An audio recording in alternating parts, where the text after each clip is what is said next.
1 જુલાઈ 2024 સમગ્ર દેશમાં 3 નવા કાયદાને અમલમાં મૂકવામાં આવ્યું છે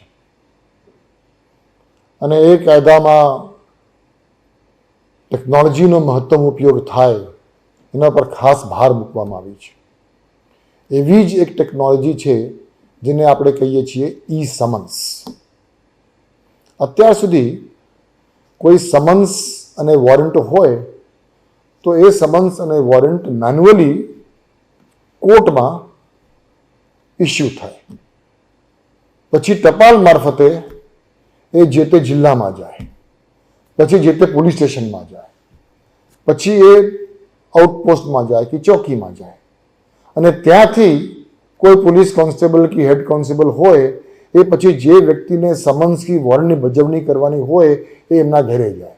એ ઘર નજીકમાં પણ હોય અને 20 કિલોમીટર 25 કિલોમીટર દૂર પણ હોય.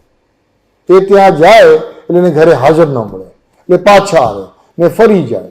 એટલે આખું જે પ્રક્રિયા હતું એ મેન્યુઅલ પ્રક્રિયા હતી. એ મેન્યુઅલ પ્રક્રિયાના કારણે એક તો સમયનો વ્યય, મેન પાવરનો વ્યય, એ બધું થતું હતું. આ બધી જે પ્રોબ્લેમ્સ છે એ પ્રોબ્લેમને ઓવરકમ કરવા માટે એનઆઈસી તરફથી, કેન્દ્ર સરકારના એનઆઈસી તરફથી એક મોડ્યુલ, એક એપ્લિકેશન ડેવલપ કરવામાં આવી છે જેને આપણે કહીએ છીએ ઈ સમન્સ.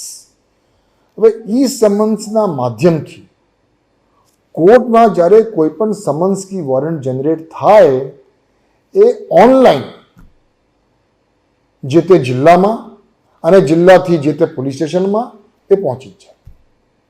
પોલીસ સ્ટેશનમાં પહોંચ્યા પછી એ ઓનલાઈન આ સમન્સ અને વોરંટની બજવણી કોણ કરશે એ એલોકેશન પણ થઈ જાય. અને એ એલોકેશન થયા પછી પહેલાં જે પોલીસ કોન્સ્ટેબલ કે હેડ કોન્સ્ટેબલને રૂબરૂ જઈને બજવણી કરવાની થતી હતી એના બદલે એ વોટ્સએપના માધ્યમથી કે ઈમેલના માધ્યમથી પણ આ વોરંટ અને સમન્સની બજવણી કરી શકે. એટલે એમાં સમયની પણ બચત થાય અને મેન પાવર જે છે એ પણ બચી જાય. હવે હજી પણ આગળ આપણે એક સ્ટેપ જવાના છીએ.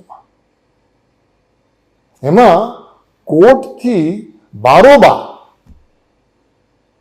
જે તે વ્યક્તિને સમન્સ અને વોરંટની બજવણી ઈમેલના મારફતથી કે વોટ્સએપના માધ્યમથી થઈ શકે એ પ્રકારની પણ કાર્યવાહી આપણે કરવાનું વિચારી રહ્યા છીએ.